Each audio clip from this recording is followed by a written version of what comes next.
Michael, you have to unmute yourself.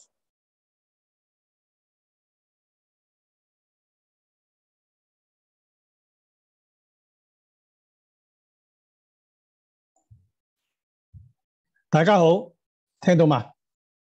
聽到。OK， 大家好，香港朋友早上好，美西嘅朋友，溫哥華嘅朋友晚上好。今日我哋好特別，今日咧我哋GBX 咧有2個 webinar， 有2個講座，咁所以咧今次嘅時間係會早1個鐘頭，咁即係話香港時間咧係9點鐘開始，跟住另一個咧就11點鐘啊。咁而家咧我哋就開始㗎啦。節目開始咧，我哋就有一個免責聲明嗱。我哋今日嘅主題咧就係等我跳翻出去先。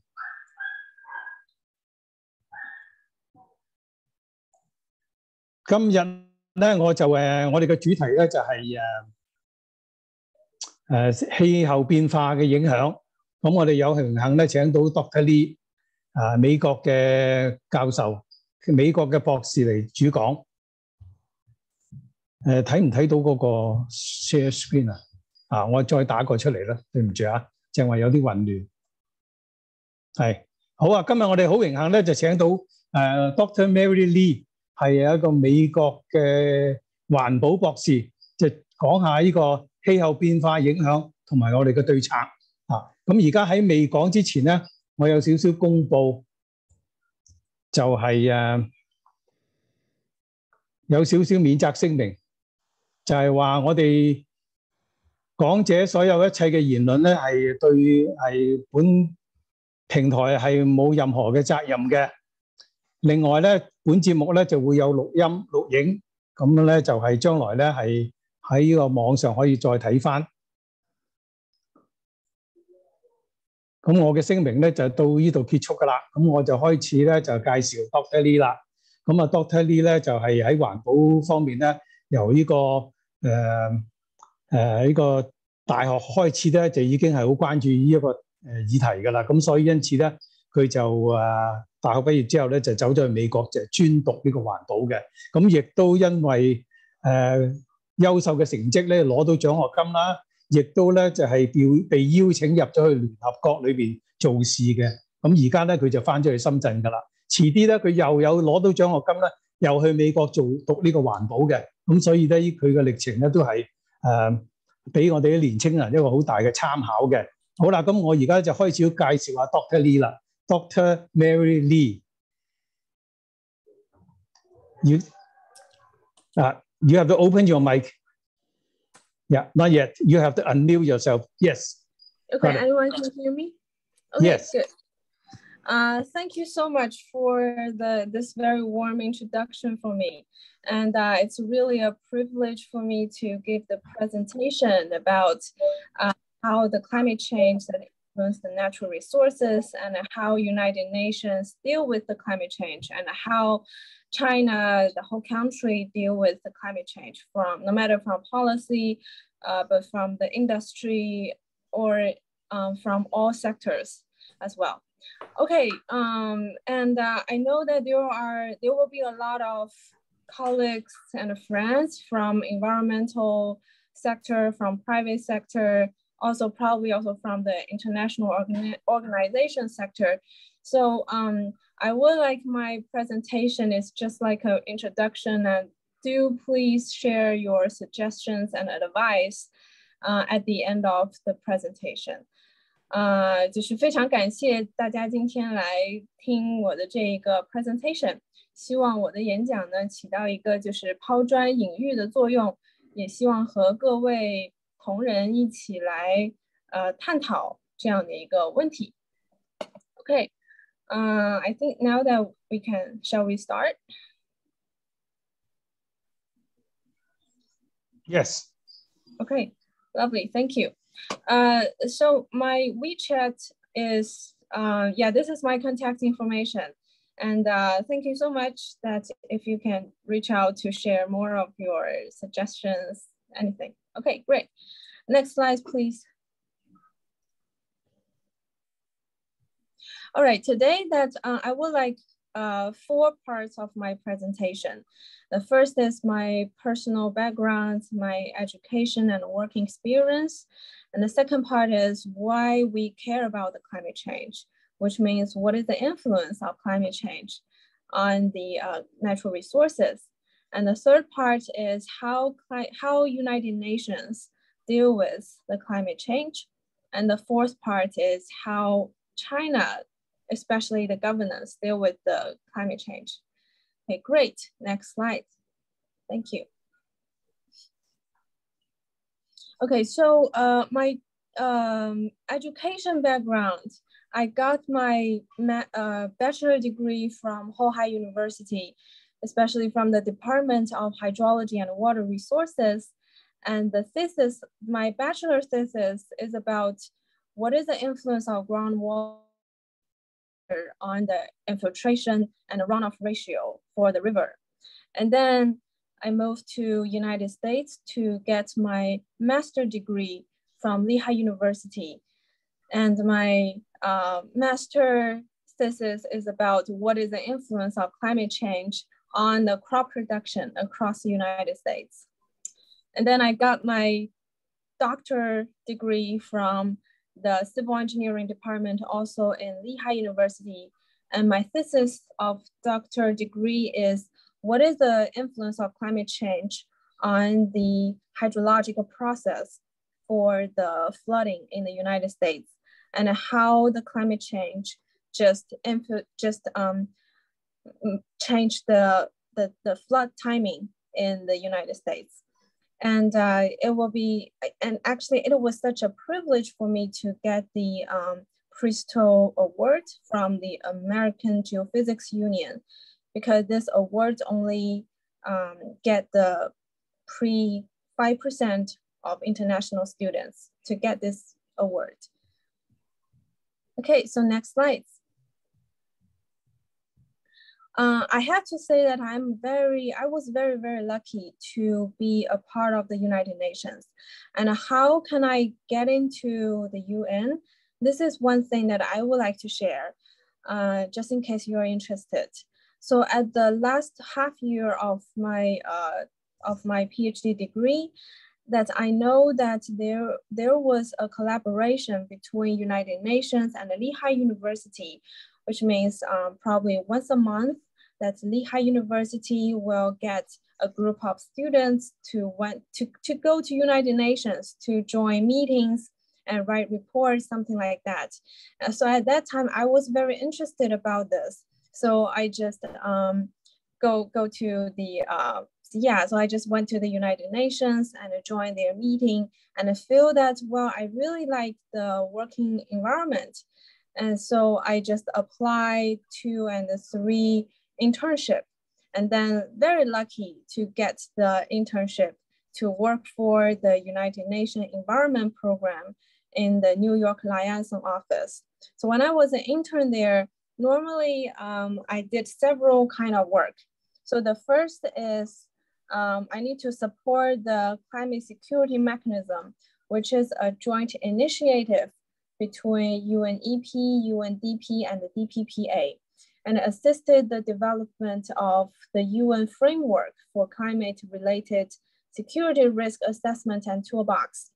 And then the second task for me is to compile the data platforms of UNEP for monitoring conflicts, crises, and environmental and climate security dynamics. And besides that, I also successfully assisted the organization of the 2019 UN World Environment Day and the UN Climate Youth Summit. And then besides that, I also covered more than 70 meetings and prepared 30 conference reports on climate change, environment, water, natural resources, agricultural production, energy, and also climate investment, etc. So that's what I did for the UN Women and for the UN Environment. And then at the end of my internship, it was very, very hard for an intern to get a return offer, no matter for the original department or even it will be very hard to get a return offer. But I was very lucky, very, very lucky to know the director of UN Women, and they know me, and that they really respect that I was very professional, especially for the climate change, and also think that I was very I also very happy to offer any help. So they said, hey, Xiuyuan, we have a position for the water and climate consultancy. Do you like to apply? And then I said, yes, of course. So I was very, very lucky to get a consultant position right after the end of my internship. So so now I would like to share what I did when I was in UN Women. So when I was in UN Women, there are also several tasks. The first is that I need to do the research for the UN decade on ecosystem restoration to investigate the impact of gender equality, ecosystem and biodiversity on climate change, water scarcity, and food risk. And besides that, I also need to compose some very professional documents, like how to integrate gender consideration in biodiversity and natural-based solution for sustainable development in a post-COVID world. This is used for UN country teams to working on the environmental issues and the gender theme groups. And then I also need to develop the web page for the UN System Coordination Division of UN Women. I also need to support to develop the online reporting platform for UN System-wide action plan. There are also one of my important tasks there is to raise funding for the pilot testing and support the implementation of the water, sanitation, and hygiene sector-wide action plan for gender equality and the empowerment of women. So that is mainly what I need. So that is mainly a task for me to work for the UN Women. That is a very marvelous experience for me. I mean, working for the UN definitely widens my perspectives. And it also gives me a very precious perspective to see how my doctoral degree work to really serve the world. Because 就是当我在我的博士后半段的时候，我其实是对自己的研究结果有一点疑惑的，倒不是因为说这个研究的结果怎么样，而是说我的研究成果对于整个社会的发展到底有什么样的影响？因为呢，大家可能也知道，一篇博士论文，甚至说非常专业的期刊杂志的文章，它的受众面其实是非常窄的，可能读者的阅读量，也没有到几万那么多。那么我这么辛苦的做了这一些关于气候变化的研究，那么如何更好的来改变这个社会呢？所以我想联合国的这一段经历就让我知道说从一个更高的领域去出发，去看这个气候变化是怎么影响这个社会、整个世界各个方方面面的。所以 I'm very blessed. I'm very, very blessed to work for the UN and see how the climate change that really affect different sectors of this world. Okay, next slide, please. And then at the end of my consultants for the UN Women, I was still very lucky to get another position to work for the International Finance Forum and as an environment specialist. I think that was another breakthrough for me, because when I worked for the UN, I started to realize that raising social awareness for climate change is not enough. We really need to work on the solid projects or we need to work on how to collect more, how to make the finance pay attention to the climate change. So I think green finance is really what I want to work on it. Okay, so what is my working task when I was in the IFF? So first of all, I need to support to initiate the partnership of biodiversity and finance. That is a very amazing partnership because that's just involve different central banks and also the private sector into the biodiversity activity. And then the second task is assistance and collaboration about green finance. Sorry, there are some echoing. Okay, so the second task is to assist the collaboration about green finance and sustainable development between Chinese local government and the International Finance Forum. And the third is I organize different international events, meetings, and seminars. For example, the IFF Global Finance Innovation Award and the Global Green Finance Summit, and also some online roundtable dialogue on the climate finance and regional sustainable development. And the next task is to develop the following flagship reports, which was very important. So for example, the climate investment and financing policy in Japan and South Korea, and also climate financing and regional sustainable development in ASEAN, China, Japan, South Asia. 所以就是我在国际金融论坛的时候呢，就参与写了好几个就是很重要的报告。我也是觉得非常的感恩，能够有机会参加这种大型的报告的编写。就是我们这个报告呢，它最后是要面向，是要直接提交给中国的生态环境部，因为当时是2020年10月份的时候，国家的那个国务院还是生态环境部，就是几大部委联合颁发了一个就是气候投融资这一方面的一个大的一个白皮书或者说方针政策。那么紧接着呢，生态环境部就开始了气候投融资这一方面的调研。那么第一步呢，就是需要去了解那些亚洲的发达国家或者说是发展中国家，他们的气候投融资是如何做的。所以当时呢，我就非常有幸的参与了这个报告的编写，就是主要是看韩国、日本、新加坡他们是如何通过一些比如说国际援助，然后他们本国自己的一些社会资本，以及他们各个国家对于联合国以及一些国际的多边银行他们的一些合作，通过去分析这几块的内容，去看亚洲国家是如何去参与到气候投融资的活动里面的。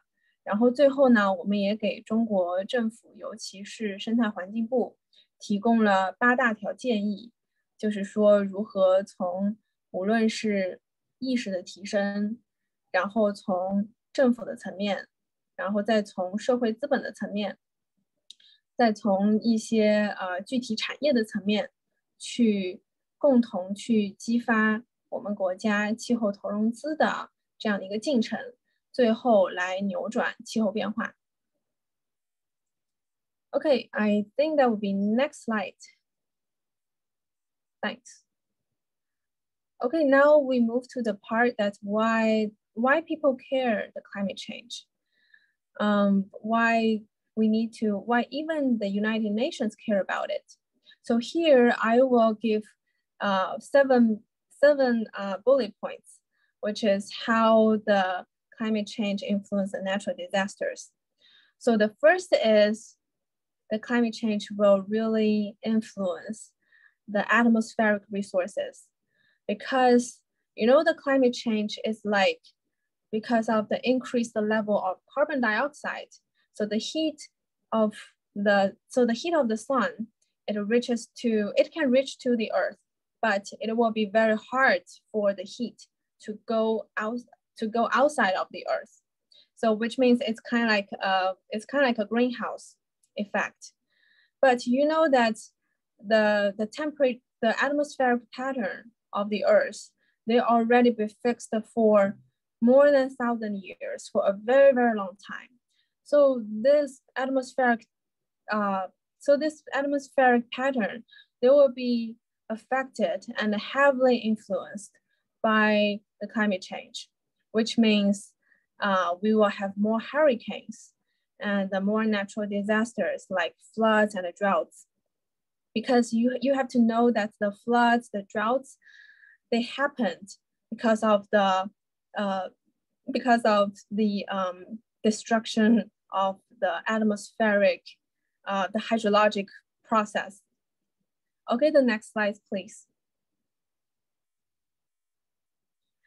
So the climate change will also influence the land resources. As you can see that in these pictures, that the climate change, they just increase the temperature for one location. They will also decrease the temperature for other locations. And when the temperature change, actually the vegetation or the plants on the land, they will also be influenced. As you can see at the left picture, this is a typical land degradation. That's because of the droughts, that the vegetation was killed.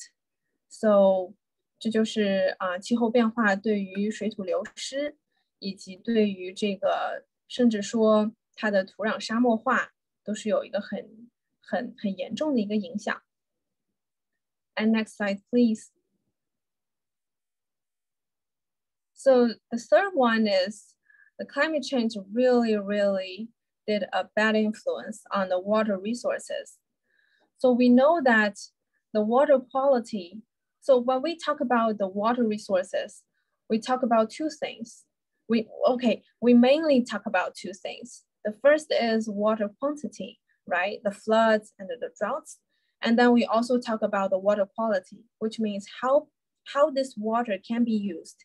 If the water quality is very bad, so this quantity of water cannot be used. So under the climate change, we will have, actually we already had more coincidence. Well, we already have more occurrences of floods and droughts in different parts of the world. So then at the same time, probably, well, if now you are in China, you can definitely experience that, because at the south part of China, which is in Guangdong, that we are experiencing a very huge flooding occurrences now. But at the north part of China, they are experiencing a severe droughts. So the climate change has really changed the hydrological process, and no matter for the whole world, but also for one region. So that's why that the climate change is causing the water quantity, because the water will not be evenly spread anymore. So another thing is the water quality, because you know that as the temperature increase, the temperature of the water body also increase. And that will definitely change the ecosystem of water body.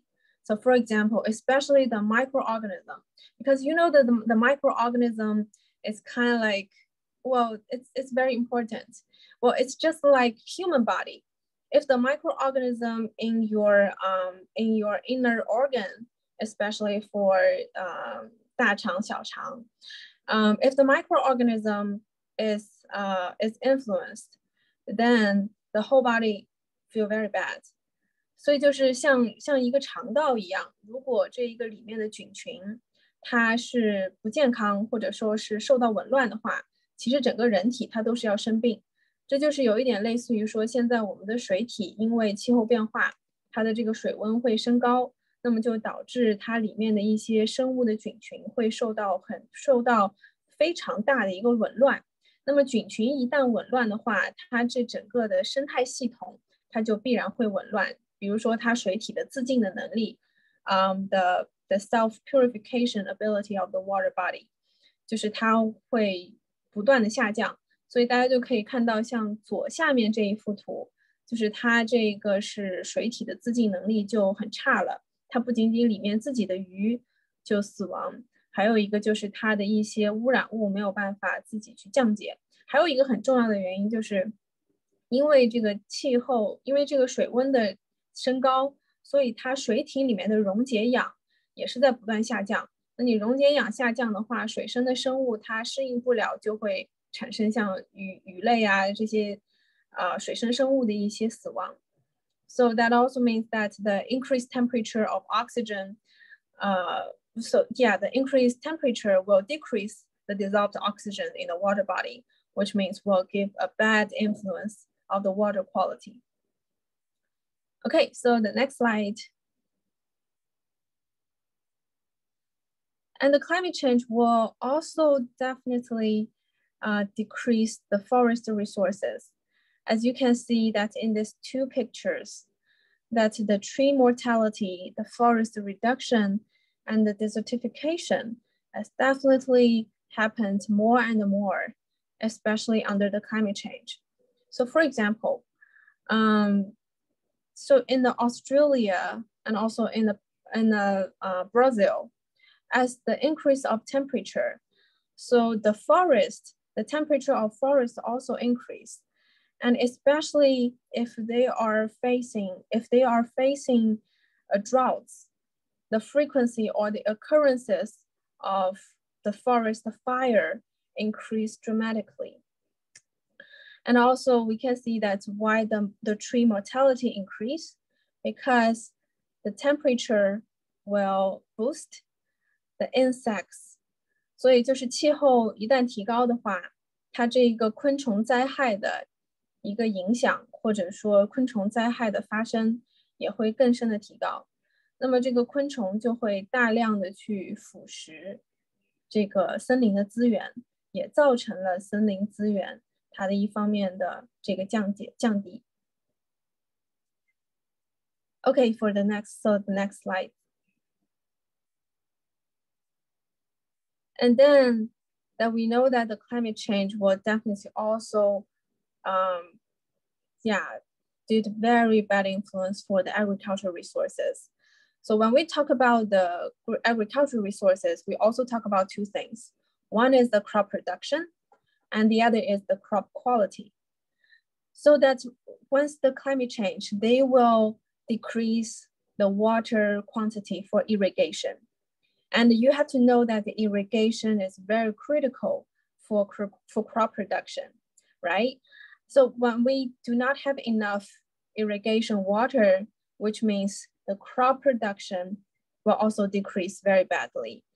So for my master degree, that's my advisor and me find that even in the United States, the crop production actually decreased very well, just because in the main parts of the United States, they do not have enough water to irrigate no matter for maize or soybeans, they don't have enough water to irrigate.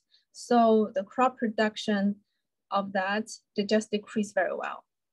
And then the second part for the crop quality, well, 大家也可以想象到，就是当出现这样的异常，无论是旱灾也好，还是洪水也好，就其实更多的话，它是一种旱灾吧。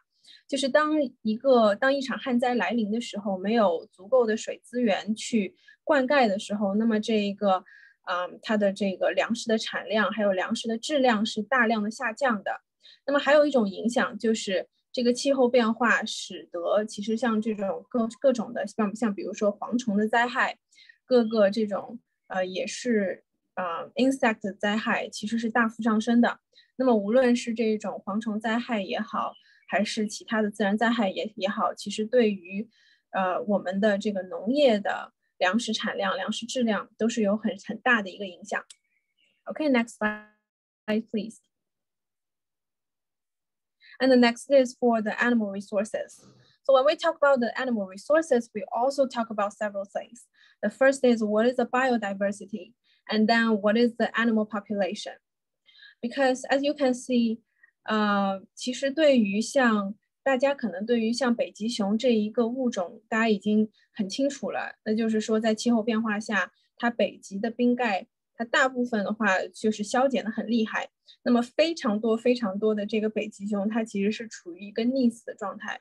那么这个就是它的 animal population， 就是急剧下降。那么其实还有一种更重要的，就是它随着气候变化，它每一个region， 它的这个气候，无论是它的气候还是它的温度，都会有很大的一个影响。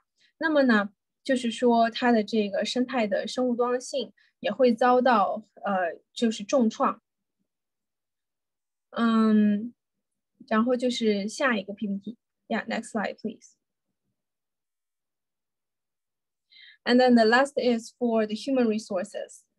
When I realized that there are 1 billion people exposed to the climate hazards, that is really a shock for me, because probably for most of us, I guess for the audience, that you probably don't know. Well, I think climate change for you audience probably just said, okay, that is probably just like a concept, right? The hazards, the floods, the droughts, the hurricanes, biodiversity, etc. But we have to realize that every day there are lots of people, they are facing the climate hazards, and totally there are 1 billion people. They have to run away from their house. They have to move to other continents. They have to change their family business just because of the climate hazards. So that's why, so based on the above 7 points, that's why people care about the climate change, and especially how the United Nations care about that. Okay, next slide, please. So now let's move to the third part, which is how the United Nations deal with the climate change. So when we talk about this, I would like to share 3 points with you. The first is the 17 goals, the 17 Sustainable Development Goals, and the second is how the United Nations deal with the climate, or we say the climate action. And the third part is how the United Nations deal with the water scarcity or the water security. The next slide, please. So at here, I would like to give a brief introduction about the 17 Sustainable Development Goals of the United Nations. The first is no poverty. The second goal is zero hunger. The third goal is good health and well-being. And the fourth goal is quality education. And the fifth is gender equality. And next is clean water and sanitation. And next is affordable and clean energy.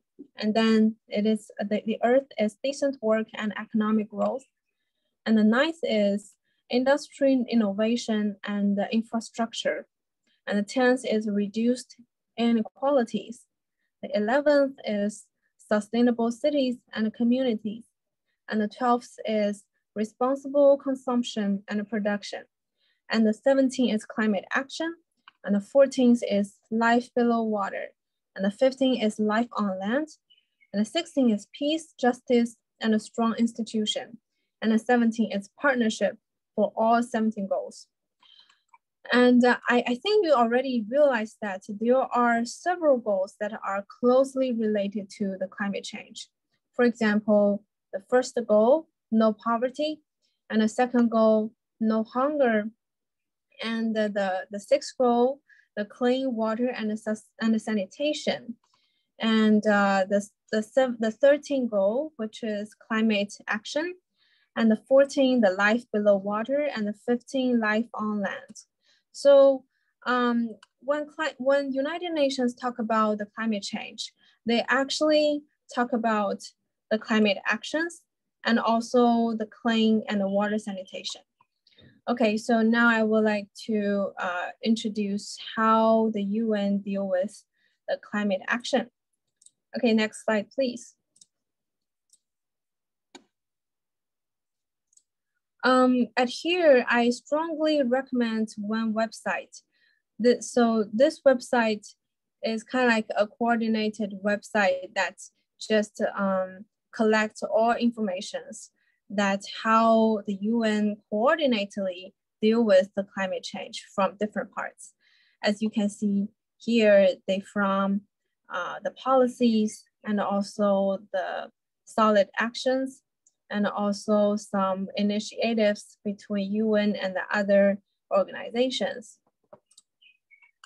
At here, I would like to introduce the climate solutions of the United Nations for the climate action. Because you know that the COVID-19 exposed the consequences of failure to make sufficient progress on the Sustainable Development Goals in implementing the Paris Agreement on climate change. So the UN would have been in a bad place if we. So that people must to change resources, and the UN Secretary General also said that or we risk missing the point where we can avoid the disastrous consequences for people and all the natural system that sustain us. So that the UN, they actually working on different parts of the climate change. So for example, what are the water resources and what are the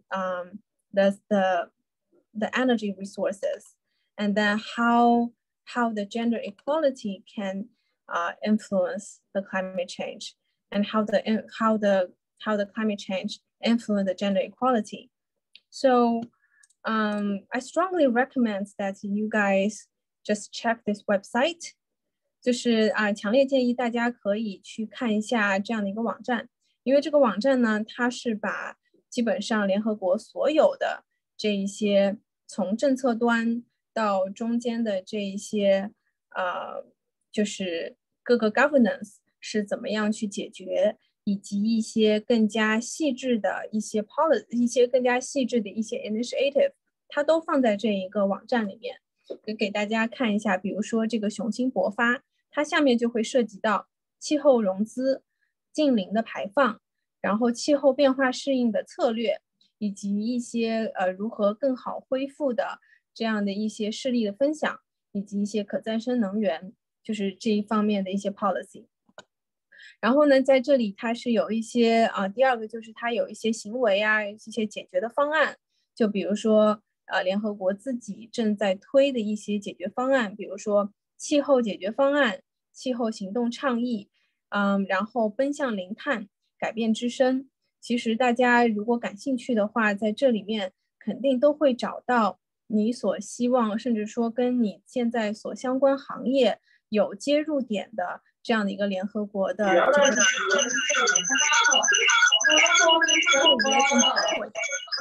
个next slide please。我走了哈，到了没？Yeah, also next slide please.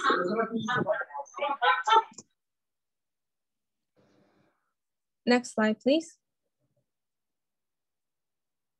Okay, so 这里呢，我想跟大家分享的也是联合国它作为一个系统是如何整个的来应对整个这个水资源的这个变化。在这里呢，就想给大家介绍一下 UN Water。UN Water 呢，它其实算是一个coordinates the efforts of UN entities and international organization working on water and sanitation issues。所以给大家举个例子，就是说，因为水资源它其实是涉及到这个社会方方面面的，所以你无论是从UNDP、UNEP、DPPA， 还是说儿童基金署，它每一个它联合国下面有64个分支机构嘛，它其实大概是有20-30个分支机构都对于水资源从不同的角度上面去进行一些分析，然后去进行一些 projects。所以在这个网站上面，大家就可以发现很多，就是它就分门别类的很清楚。就比如说像中间的这个 water facts， 这个 water facts 它就可以从 climate change、disaster、ecosystem、financing、gender hand washing hygiene hand hygiene， 就是从这好多个方面，其实都是去解析说 water 在于这一些不同的这一些 facts 上面，它到底有产生哪些影响。然后大家点进去看的时候呢，也会看到相应的UN 下面的一些分支机构是如何来应对，或者说如何来 work on 这些非常重要的一些 topic。比如给大家举个例子，就像water 在这个 gender 这一方面，大家点进去看的时候呢，其实就不仅仅会发现一些这个 facts， 就是说水资源是如何影响到这个 gender 的。大家还会看到，就比如说像我们联合国妇女署的话，是通过做什么样的一些具体的无论是措施还是 policy 还是一些 projects 来提供这样的一个，就是来改变这样的一个现状。那么除了联合国环境署以外呢，就是联合国妇女署以外呢，联合国的这个儿童基金会，它会从如何改变女孩子在这个水资源缺乏的这样的一个环境当中，就是如何保证女孩子的权益，所以就还是挺有意思的，非常强烈建议大家自己去 explore 这样的一个网站。Okay, next slide, please. Okay, so now let's move to the last part, which is how China deal with the climate change. 讲到这里的话呢，我自己就非常的自豪，因为作为一个中国人，我回来工作我回来中国已经2年的时间了。那么也非常有幸的参与到中国，无论是从这个气候变化，无论是从这个 climate finance 就是气候融资，还是从这个生物多样性，还是从整个国家的基础建设来说，它方方面面都已经在，甚至说全世界来说都是起到一个非常领先，真的是非常领先的一个作用。在这里呢，就给大家列举了可能就是从4个方面吧。第一个就是从一个立法层面，不知道大家有没有关注啊？就是深圳经济特区呢，在2020年的时候就首创性的颁发了绿色金融的条例，这个在全球层面来说是非常非常先进的一个案例。它呢其实就是从比如说法律的这个层面去引导这个深圳的金融机构去如何更多的去 support 去支持这样的一个生态文明的建设，甚至说气候变化。那么第2个层面呢，就是政策层面，就比如说中国其实自从2020年开始就已经非常非常高密集的在颁布相关的一些白皮书，或者说一些这个政策的一些指导意见。在这里给大家列了2个政策，一个就是中国应对气候变化的政策与行动，还有一个就是关于加强生态环境监督执法、正面清单管理推动差异化执法监管的指导意见。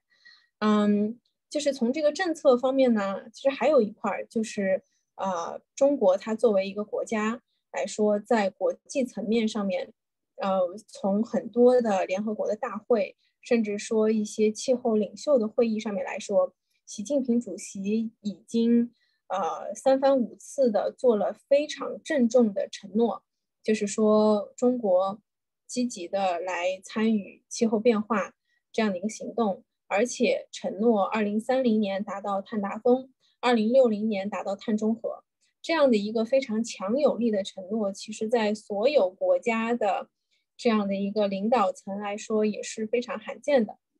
而且大家也知道，中国的这个行事风格呢，就是一旦顶层上面做了决策，做了很重要的决定以后，那么它的这一套这个政策体制都非常高效的再往下传递，在做着各种各样的去 implement。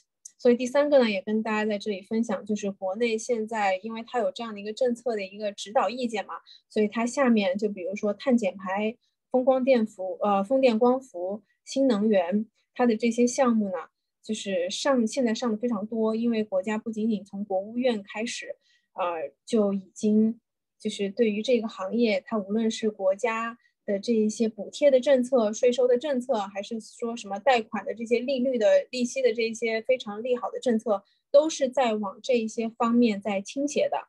就比如说，因为我其实现在在深圳这边其实跟当地的这一些水务方面的因为我本来就是水文水资源出身，所以呢对水资源这一方面的项目就了解的非常多。